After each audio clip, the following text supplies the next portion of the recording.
دا د اسلام آباد په سیکټر آی 12 کې د افغان کډوالو کېمپ دی. دلته نه خو بجلی شته او نه د کېمپ اوسیدونکو د ژوند نورې اسانۍ لري. په دې کېمپ کې میش عبدالحمید علیزی چې د افغان سفارت لخوا د دې پنډغاړي استازیتوب هم کوي وایس اف امریکا ډیو توای دلته ټول میشته خلک ډیر بې وزله دي او امروزه ژوند د لاس په مزدوري تیریږي ولې د وبا د لاسه اوس مزدوري هم ګډه وډه شوې ده. دغه خلک د 1500 شپږ دیاړي کوله څوک دیاړي کوي دلته څوک کاغذ ټولوي څوک سکی څوک د موټرسایکل کار کوي نو د دې اوس مزدوري نشته خاص مزدوري په ټپه ولاړه خاص سبزی منډي چې دغه کې مالته دغه ریډي والای دغه والای نسی دغه سیډي والای نسی او دا بیا بندي هغه جریمانه به دغه ورکي.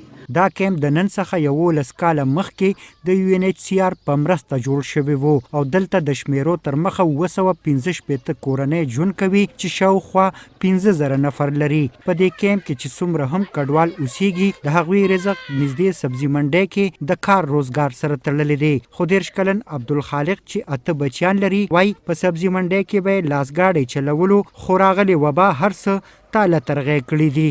کرونا بیماری چې کله راغلی د کار خراب شوی دی نه پرېږدي بس وایرس مو جوړوي که نه د دې وجې ریړۍ هم درنه بیایي نو کار روزګار ته یې نه پرېږدي. که چېرې دیاړۍ ته لاړ شي په روډ باندې ماښامه پر کښېنه څوک نشته دی چې بوی دي ځي د دې وجې نه ټول په کور باندې ناست که چې څوک دیاړۍ ته ته دیاړیدار هم په کور باندې ناست دی که چا منډۍ کې کار کوي هغه هم په کور باندې ناست دی.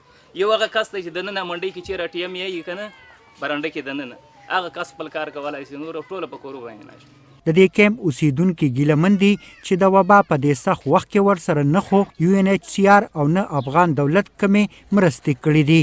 ښکاره دي وي چې د پاکستان وزیر اعظم عمران خان په دې وروستو کې د لاک ډاون پر مهال چارواکو ته د افغان کډوالو سره د مرستو امر کړی وو خو د کېمپ اوسیدونکي وایي چې تر اوسه پورې ورسره هیڅ چا هیڅ مرستې نه دي کړې. خو په دې هکله چې کله ډیو ریډیو د یو ان ایچ سی آر د دریځ معلومولو هڅه وکړه نو ناکامه شو.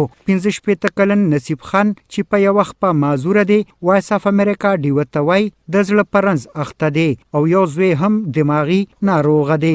په ګوډه خپه څه ناسه مزدوري کوي خو د وبا د لاسه په کور ناست دی. مزدوري کومه ده مزدوري په دیال کې کولی شو جمله بیماري هم شوګر بیماري هم سپینګرۍ سي دغه خپلوان کومه شل دېرش ورکوي بل څوک نه درکوي څوک یې درکوي.